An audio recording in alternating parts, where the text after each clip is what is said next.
KLIA terminal ஒன்றில் உள்ள ஏரோட்ரெயின் சேவைகளில் எந்தவிதமான இடையூறும் ஏற்படாமல் தொடர்ந்து கண்காணித்து பராமரிக்குமாறு மலேசிய விமான நிலையங்கள் ஹோல்டிங்ஸ் பெர்ஹாட் MAHB நிறுவனத்திற்கு போக்குவரத்து அமைச்சர் அந்தோனி லோக் உத்தரவிட்டுள்ளார்.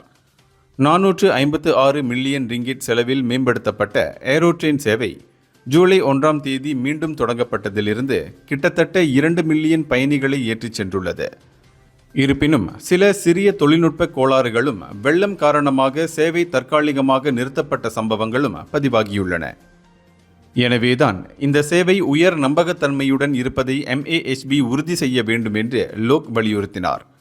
மேலும் இதற்காக ஒரு பிரத்யேக கண்காணிப்பு குழுவை நியமிக்க வேண்டும் என்றும் ஒப்பந்ததாரர் பொறுப்பேற்க வேண்டும் என்றும் அவர் கூறினார். மேம்படுத்தப்பட்ட அமைப்பு இன்னும் உத்தரவாத காலத்தின் கீழ் இருப்பதால் எந்தவொரு பிரச்சினைகளுக்கும் ஒப்பந்ததாரரை பொறுப்பு என்று அவர் தெரிவித்தார். 742 மில்லியன் ரிங்கிட் மதிப்பிலான இந்த மேம்பாட்டு முயற்சி கோலாலம்பூர் அனைத்துலக விமான நிலையத்தை ஒரு பிராந்திய விமான போக்குவரத்து மையமாக மேம்படுத்துவதற்காக MAHB மேற்கொண்ட ஒரு பெரிய திட்டத்தின் ஒரு பகுதியாகும். இந்தியர்களின் இதய குரல் மக்களோசை.